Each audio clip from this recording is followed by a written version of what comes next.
Oli, dear speakers, the audience, I think it's customary to say that that I'm flattered and honored to address this conference. But if I look at what we talk about and who the audience is, the Global Design Thinking Alliance, and we talking about innovation, I must say I'm outright thrilled and excited, and I would like to explain you why. And I've been working, as you said, in the Foreign Office for more than 30 years, and I've come to understand that diplomacy is a wonderful profession, and being a diplomat is actually a fantastic career. Some advertising here. You can travel places, you meet fascinating people, and you are constantly aware that the purpose you're working for, at least in a country like Germany, is the best you can imagine. You work towards peace, stability, implementation, human rights, and the fulfillment of the promises of the Agenda 2030. What better could you do? But if you look at the subject and you ask yourselves, how does diplomacy function? For a very long time, it seems to me that we follow the dogma of gradualism. That is the art of incremental changes as a key to creating confidence, trust, and comfort levels that are sufficiently high to allow for, let's say, meaningful negotiations. The assumption of natura non facit saltus, nature does not jump around, that we inherited from the ancient Greek thinkers, seem to apply just as well to diplomacy and policymaking in general. Move slowly and don't cause ripples. Now here's the catch. The Global Design Thinking Alliance is interested in the transformative power of design thinking and innovation, of course. You represent agility, change, and creativity. I come from a professional world that cherishes stability, predictability, and continuity. You are the new world, whereas I hail from the past. And perhaps now you understand why I think it's an honor to be able to speak to you today. Looking back at what happened in the past couple of months, Corona taught us one thing in the Foreign Office. We always said disruption is not possible in diplomacy. We've got to understand disruption is possible, because we had the experience of suddenly having to change just about everything that we did, doing it in a different way. And this was disruptive for us, and it was a big learning experience.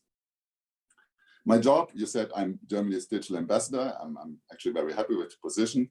My country that I'm accredited to is the land of digital. I try to create networks between public sectors, businesses, society, and academia. I push for exchange, for cooperation, for cross-fertilization. And I want to make sure that digital transformation finds its way on foreign policy agendas. And not so much because I want to add yet another issue to lengthy agendas, but to create awareness among policymakers that the digital forces have already begun to shape the world. I have to admit, this is the most challenging part of my job, to analyze and understand how digital transformation will play out on a geopolitical and a geoeconomic arena. What kind of effects do we see on a global level? I believe that the digital transformation has the power to shake up the international order. Front-runner countries like Israel, the Baltics, Scandinavian countries, but also Singapore, Korea, or United Arab Emirates basket big successes with their fast-track digitalization. They obtain economic advantages, but also score politically.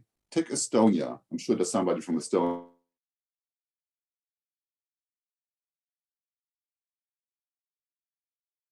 in the conference. It's a small country, even issued digital identity and status that provides access to Estonia's digital business environment and thus to the common European market. E-residency allows digital entrepreneurs from all over the world to manage business entirely online. A company registered by an e-resident in Estonia is no different than a company registered by Estonian citizens, same rights and same obligations.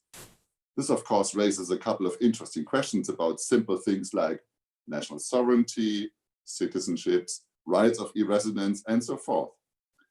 But this and the impressive speed of creating an e-society and e-government has made Estonia a world leader on innovation and a driving political force. Globally, we see that technology is more and more used to pursue political goals. This bears risks for diplomacy, but also opens up new opportunities. For example, we painfully experienced what it means if social networks are used or abused to influence elections and referenda. The creation of echo chambers that reinforce extremist and fact-free opinions in self-referenced discussions leads to a parallel reality in which policymaking is more driven by unreflected beliefs and conspiracy theories and less by evidence or scientific reasoning. The age of enlightenment is often referred to as the liberation of the human being from self-inflicted immaturity. I see a certain danger that we now enter an era of false claims, lies, and crude beliefs that could turn back the wheel of enlightenment and herald a new era of subjectivism. There are also other forms of exercising influence and changing the course of events with the help of technology. If one country donates 1,000 cameras for surveillance of public spaces and also offers software and expertise on how to manage data with the aim of controlling a society, this is of course of high relevance to foreign policy. All the more so if it aims to cement a system that does limit basic freedoms and human rights. But as I said, there are also opportunities. We must learn how and to what extent we can use technologies to support human rights, to fight for democracy, to maintain peace and security.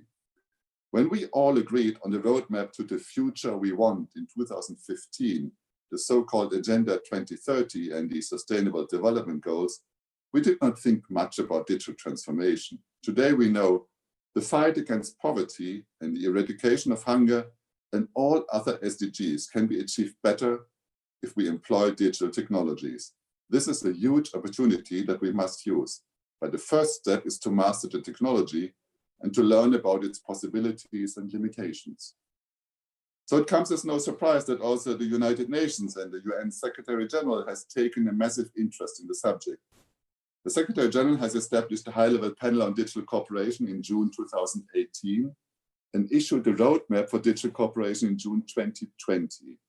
And I would like to refer to a couple of key recommendations in this report, as they lay out a very good master plan on how international cooperation and diplomacy can benefit from digital transformation. First point is digital capacity building. I think we all should start by reflecting on our own digital skills. Starting with myself, I am not a digital native, as you can see. But diplomats need to be digitally competent and versatile. So we have to roll up our sleeves, as I did today, you can see that, and study.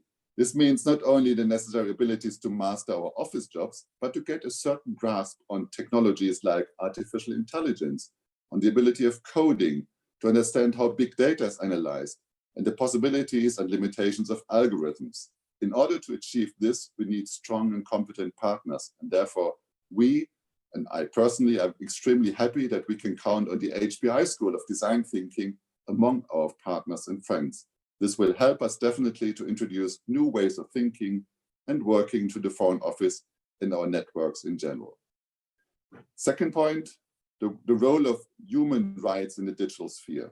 We strongly believe that the principle that human rights are in principle also applicable both in the physical world, but also online in the internet. Unfortunately, this position is not shared by everybody. And this is a problem with the ever-increasing importance of the online sphere as a place for communication and interaction. This is a big agenda and a big challenge for us to work in this direction. Third point, the advent of artificial intelligence. AI is a technology that is extremely versatile. It is our task as policymakers and diplomats to agree on rules, but also limitations for what AI can do and what it should not be used for. Technology must serve the people and not vice versa. We don't want lethal weapons. We want AI applications that are put to use to de-escalate conflicts and to create stability. We don't want to create a new technological divide between the haves and the have-nots of AI applications. Fourth point, we should promote digital trust and security. Digital transformation creates widespread uncertainty amongst non-experts, almost everywhere. Political leaders are unsure how to use and how to regulate new technologies. We must come up with solutions and safeguards that take away these fears and open up an unhindered perspective on the opportunities.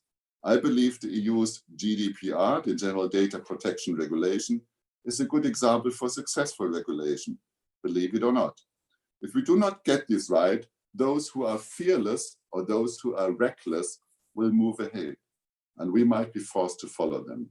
We need to talk and we need to explain. And honestly, we need to get our hands dirty with technological issues and debates.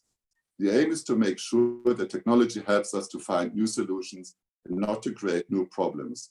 And we need to find good and convincing narratives. With this short reference to the UN Secretary General's report, I'd like to stop and listen to you and I'm happy to answer questions in the discussion. I thank you. Thank you very much, Hinrich.